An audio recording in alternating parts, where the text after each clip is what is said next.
12 августа прошла презентация Houdini 21, и так как я теперь Houdini-блогер, надо обязательно про это поговорить. Сразу после 5-минутной вводной речи показали слайд с новинками KineFX и написали внизу Powered by Epix, чтобы еще больше запутать зрителей. Еще с прошлой презентации пользователи Houdini не совсем понимают, что такое Epix. Это настройка над KineFX или это отдельная система.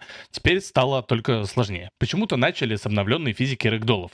Теперь их можно привязывать и отвязывать на любой процент, когда захочется. А значит, рэгдолловые куклы будут вести себя либо как веревка, либо как отдельные почти живые персонажи. Даже таскать друг друга из сложных ситуаций могут. Для функционала KineFX добавили удобные хендлы, чтобы можно было прямо на ходу крутить вот так вот разлетевшиеся после RBD-симуляции осколки. Добавили, правда, пока говорят, недоступен плагин для MetaHuman. То есть теперь MetaHuman'ов можно будет загружать прямо в Houdini вместе с ригом, сразу здесь анимировать, наверное, даже рендерить, а может быть даже отправлять обратно в Unreal. Вообще про Unreal будет много в презентации, как будто бы связка станет лучше. Но функция, конечно, чтобы импортировать своего бывшего и поиздеваться над ним с помощью новой физики. Хорошо, что я недавно записал урок о связке Houdini и Unreal. Добавили таймлайну для анимации, отдельную такую с моушн-клипами. Короче, все как у больших ребят, типа, допустим, в Maya. Видимо, Maya теперь в утиль. А для тех, кто никогда не думал про анимацию и, может быть, только заглядывался на что-то типа каскадера, где анимация как бы очень простая и прикольная, возможно, сайды как раз сделали шаг в сторону того, чтобы вы начали наконец заниматься анимацией, и причем прямо в Houdini. Чтобы начинать было совсем просто, появился авториг. Причем какой-то суперически удобный, судя по презентации. Типа что-то из красивых, не очень красивых иконок накидываешь, потом как-то тянешь, крутишь, вертишь, меняешь хендлы, получаешь красивый рабочий риг. В общем, версия авторига от сайдов. Выглядит пока как прикольная лего, но, возможно, если руки кривые, получится такая Икея без инструкции. А еще риги впервые назвали полностью процедурными. То есть собирается не просто одноразовая конструкция, а конструкцию, которую можно перетаскивать с одного персонажа на другого. Идет вот такой человек, превращается в кофемашину. Выглядит космически прикольно, и даже какую-то поддержку эмелек уже в риггинг добавили. Кажется, что то, на что раньше на риггинг уходило там несколько часов, теперь будет ходить несколько секунд, а потом несколько часов, чтобы исправить то, на что ушло несколько секунд. Если без шуток, то Houdini уже несколько версий подряд идет в сторону коробочных решений, то есть чтобы что-то работало прямо сразу с установки. Примерно как в блендере после установки 50 плагинов. Процедурность ригов подчеркнули вот такими классными крыльями, которые переносятся на другие, но тоже крылья. Пара кликов, и вот полностью настроенный риг, а настройка вот эти ноды это как раз Apex, переносится на какой-то другой объект и даже сходу работает. Чтобы было совсем удобно, написали новые питоновые интерфейсы. Получается прям супер интерактивно, супер удобно и даже почти не похоже на Houdini. Чтобы порадовать не только персонажников, показали, как та же самая система авторига будет работать на кривых. Подойдет всяким motion дизайнерам, хотя показали какого-то червя. А потом почему-то поиспользовали кривые, чтобы крутить брови. Из совсем прикольного сказали, что слайдер можно прикрутить к чему угодно, и показали слайдер, который двигает UV-развертку. Про риггинг у меня на канале уроков нет, есть немножко про KineFX в курсе, но теперь, кажется, придется все переписать. Потом нам показали Otiza. Это новая система мышц. Рассказывают, что мышцы могут работать прямо из коробки. И дальше презентовали какого-то чела, которого зовут Брут, на котором все уже настроено, из которого можно будет все просто перенести. Звучит как будто бы как идеальный инструмент для 18+ игроделов. Опять, если без шуток, то берем просто персонажа, переносим на него уже готовый скелет, потом за скелетом вслед переносим еще и все мышцы, ткани и получаем очень реалистичную анимацию прямо сразу. Работать будет прямо из коробки, но и ручные настройки никто не отменял. Для криворуких лентяев типа меня придумали схему попроще. Просто закидываешь анимацию в систему с машинным обучением, и она достраивает всю анимацию тканей и типа мышц за тебя. Не так идеально, как полноценная симуляция, но сильно лучше, чем ты бы сам руками накрутил.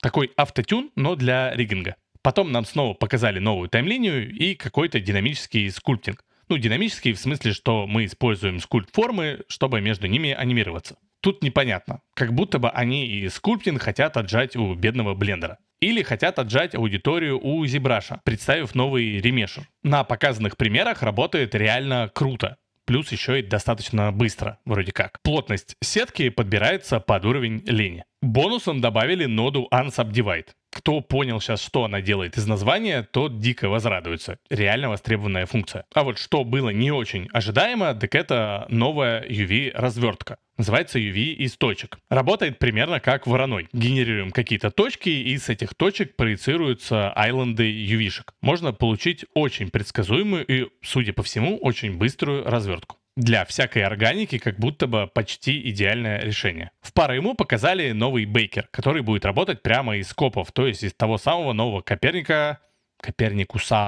который показали в прошлой версии. Суть запекания в том, чтобы взять высокодетализированную геометрию, из нее создать такие текстуры, которые при накладывании на низкополигональные модельки будут давать визуально очень-очень схожий результат. Экономия ресурсов налицо. Судя по презентации, в Houdini теперь этот процесс будет реально приятный. Обычно это не так. А кроме того, что приятный, еще и быстрый. К бейкеру в копах добавили еще и Karma Baker. Можно будет запекать сложные комплексные шейдеры внутрь, чтобы они работали быстро и очень отзывчиво. Такой своего рода кэш для материалов. Следующий софт, который не устроил сайдов, видимо, Geia.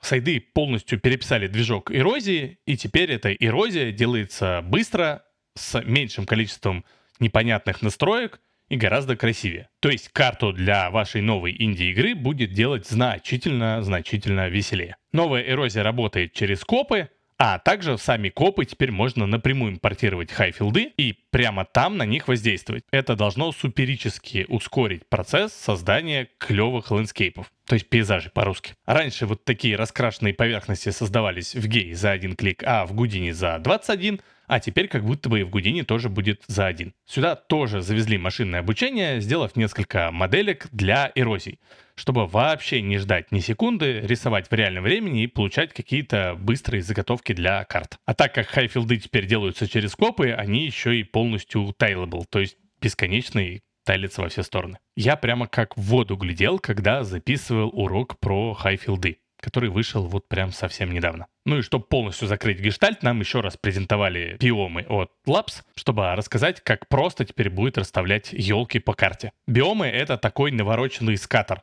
То есть скатер внутри скатера, внутри скатера, внутри сканера. Сканера.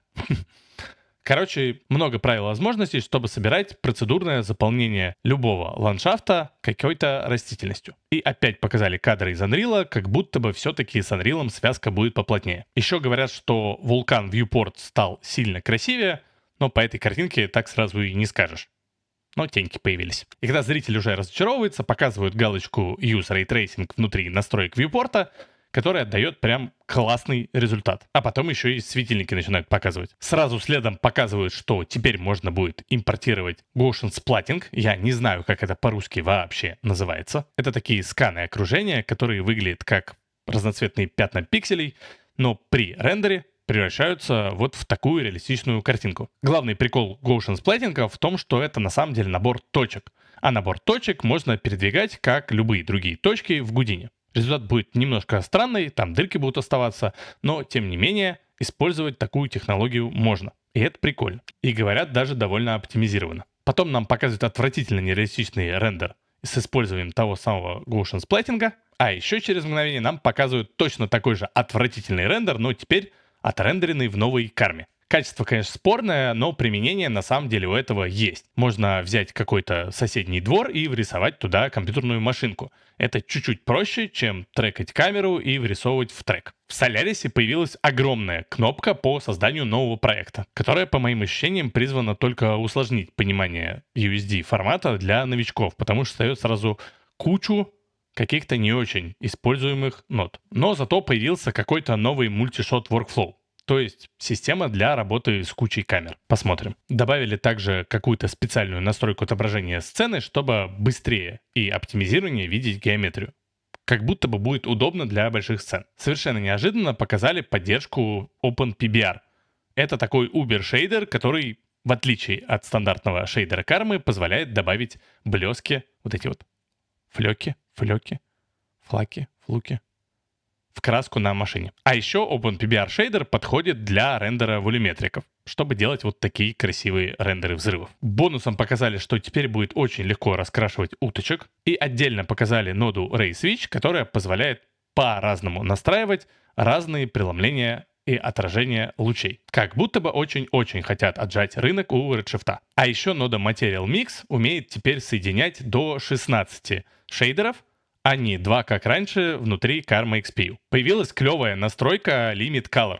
Это цвет, в который окрашивается геометрия, когда достигает лимитов. Обычно это связано с преломлениями или отражениями. То есть, если раньше стекло при большом количестве преломлений становилось просто черным, то теперь его можно сделать любым цветом.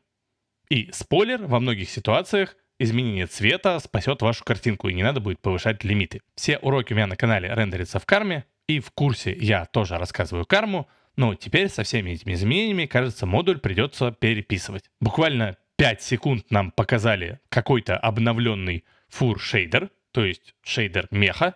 Выглядит клево, умеет намокать, и все. А потом показали первую итерацию тун шейдера. Обводки. Причем обводки настраиваются не только в шейдере, но и в настройках геометрии. А значит, можно настроить на каждую отдельную геометрию свои обводки, сделать какой-то клевый стиль, а потом еще докрутить их в шейдере. Как будто бы прям прикольно. На полноценный тун шейдер, как в Redshift, пока не тянет, но, кажется, к 21.5 версии вполне возможно, Redshift нам больше будет не нужен. Многие очень просили, сайды добавили возможность рендерить не во вьюпорте, а в картинку, но лайвово. Типа как превью в Redshift. Даже рендер региона тоже завезли. И это, конечно, прекрасно. Должно существенно ускорить работу над рендером. Еще в формат USD завезли какое-то обновление, и теперь в Houdini можно назначить любой эмиссив материал реальным источником света. То есть он должен работать эффективнее, правильнее и настраивается тоже как свет. Показали также ноду с долгим названием USD Configure Prims from Points, чтобы удобнее настраивать примитивы. Напомню, у USD примитивы — это любой кусочек чего-то в сцене, в данном случае какой-то геометрии. Можно выбрать много геометрии, настроить им там разное свечение, и все это вроде как через одну ноду. Прикольно. На выходе можно настроить что-то вот такое. Светящиеся клевые частицы. В коп теперь можно импортировать Live Render. То есть можно прям скрабить по таймлинии, получать живую картинку с рендера внутрь копа. Для чего? Чтобы было удобнее настраивать имидж-фильтры. То есть, проще говоря, какие-то эффекты. Для них даже появилась маленькая прикольная библиотека. И там даже есть какие-то предустановки. Опять удар в сторону Redshift. Вообще непонятно зачем, но теперь в копах можно смотреть то, что показывает ваша вебка. Спорно. Но говорят, что это какая-то первая итерация по работе с видео внутри копов. Возможно, в будущем нас ждет монтажка внутри Houdini. Или нет. Очень много разных обновлений внутри копа, включая очень шустро работающий скаттер. Берем много каких-то фигурок, раскидываем их по плоскости, меняем им размеры, направления, цвета и так далее. Получаем очень быстрый, красивый результат. А еще их можно объединить в так называемые кабели. И очень быстро делать паттерн в стиле Love, Death, Robots. Если уйти от абстракции, то это удобная штука, чтобы быстро накидать много-много царапок, например, рандомных. Или ромашек. Отдельно посвятили целый блок работе с кривыми. Кривые могут быть двухмерные или трехмерные прямо внутри копа.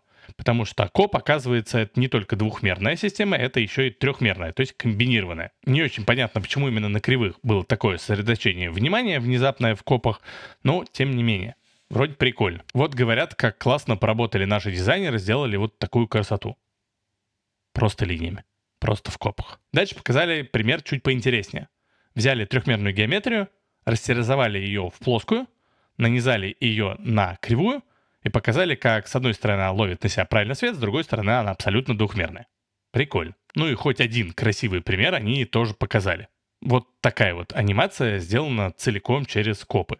Звучит как интересный сетап. А вообще, конечно, это поле для экспериментов для тех, кто любит всякую стилизованную графику. Потом показали отдельно один из новых шумов, и пошел я нафиг со своим туториалом, как делать песочек в копах. А в целом, хоть и не сразу, но обещают в первом продакшн-билде завести много заготовленных гранж мапов, то есть каких-то заготовленных шумов и даже заготовленных материалов целиком прямо внутрь Коперника. Как будто бы прощай Substance. И да, снова отсылаются к Unreal, показывают, что и настройки Коперника можно будет крутить в лайве прямо в Unreal. Точно они что-то имеют против Substance. А потом начинается магия. Показывают двухмерные солверы. Водичка, пиросимуляции и так далее. Солвер в копах работает, во-первых, очень быстро, во-вторых, дает очень предсказуемый, легко настраиваемый результат. Тут как будто бы сайдов прям сильно не устраивает Embergen. Зачем-то показывают, как в копах с помощью пары найзов и симуляций можно получить вот такую картинку. Не то чтобы я хотел получать такую картинку, но чисто как технодемка прикольно. Может быть, их не устраивает After Effects? Потом, правда, показывают картинки посимпатичнее. Как вот эти двухмерные симуляции можно использовать для, допустим, Vellum грейнов или там Vellum клота или чего-нибудь еще. Красиво, и моушн-дизайнеры точно будут в восторге. Отдельно показывают Reaction Diffusion Solver. Тоже прикольно для роста всяких линий. А пример показывают опять какой-то детский. Но намекают, что можно довольно легко повторить титры Last of Us. А вот эти картинки с корягой намекают, что больше не нужно будет постоянно использовать Pyro Source Spread, чтобы анимировать текстуры. Магия продолжается, и нам показывают двухмерные волюмы.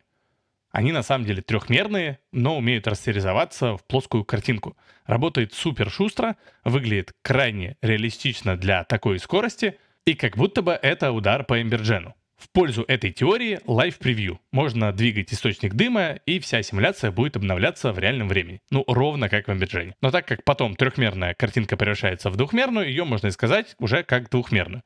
И это тоже интересно. Обещают заготовки почти тоже как в Embergen. Потом говорят, что можно взять трехмерную модель, на нее нанизать вот этот вот плоский дым и получить какую-то вот такую красивую симуляцию. И сразу следом говорят, что вообще-то можно и вывести просто объемный дым и отрендерить его уже просто в карме, как обычный VDB.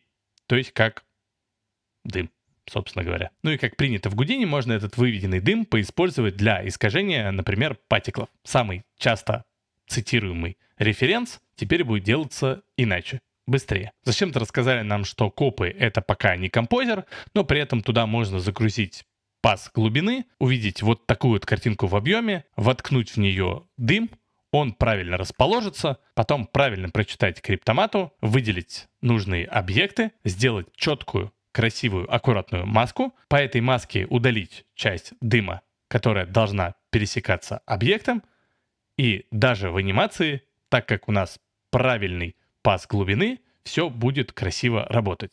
Ну, нюк это, конечно, не убьет, но попытка есть. В тему дымов и взрывов показывают новые shelf-тулзы, то есть в одну кнопку можно создать какой-то заготовленный пресетик со взрывом или вот с каким-то эффектом парящего... Что там это? Сухого льда? Что интересного в этих пресетах, что они идут сразу с настройками рендера, то есть можно еще и подглядеть, как правильно настраивать шейдеры. Вдогонку показывают офигенные примеры, как через машинное обучение можно повысить разрешение дымов и любых других пироэффектов. Единственное, но прямым текстом говорят, что модельку тренировать придется самостоятельно, а это прям довольно много времени. Зато потом итерации будут очень-очень быстрые. Еще намекают, что интегрировали Zebra VDB плагин. Это специальная такая разработка, которая позволяет очень сильно сжимать волюметрики. Как раз тоже для игровых движков. Про игровые движки вообще довольно много. Затем неожиданно показывают RBD Rig для машин. Логика простая.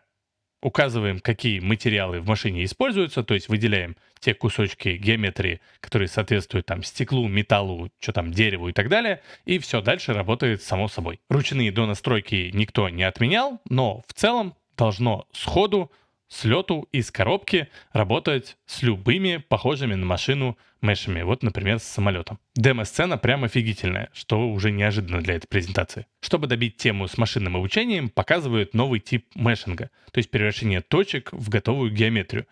Нейронный мешинг. И он прям очень круто отрабатывает, и, судя по всему, даже достаточно быстро. В некоторых примерах, как, например, со снегом, он не просто быстрее, он еще и качественнее. Дает большую вариативность и более интересный результат в целом. А еще он лучше отрабатывает на Hard Surface моделях.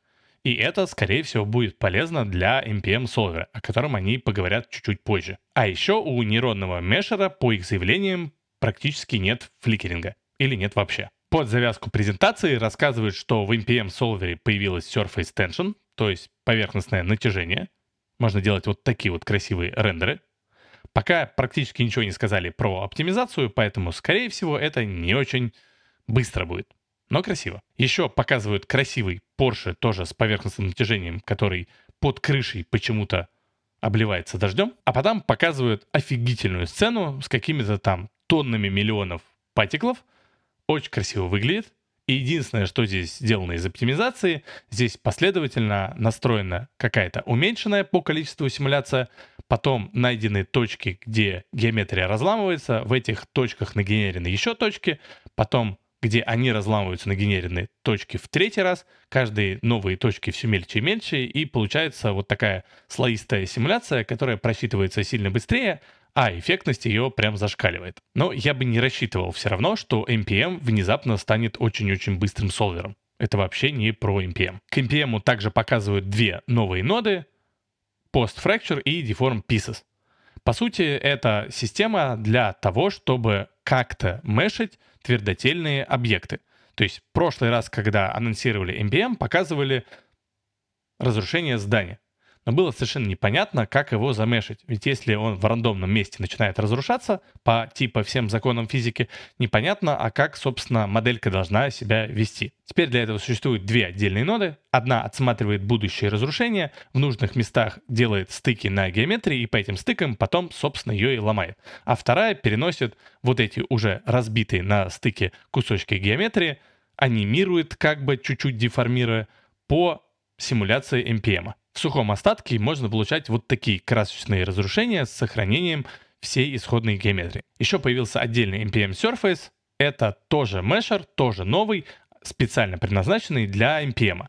Настроен, чтобы получать вот такие красивые картинки. Из бонусов умеет в себе полностью сохранять и цвета, и UV-шки. И еще добавили ноду Debris Source. Теперь можно видеть, где разрушается какой-то объект в NPM, из этих точек генерировать, собственно, точки для какой-то другой симуляции, например, для поп-симуляции. И тогда картинка с башней может выглядеть еще богаче. Для оптимизации добавили динамическое засыпание, это чтобы те частицы, которые больше не двигаются, уже не участвовали в симуляции. Должно работать побыстрее, но пока не очень понятно насколько. И в самом конце презентации показывают нам тот самый эффектный шот с кофе.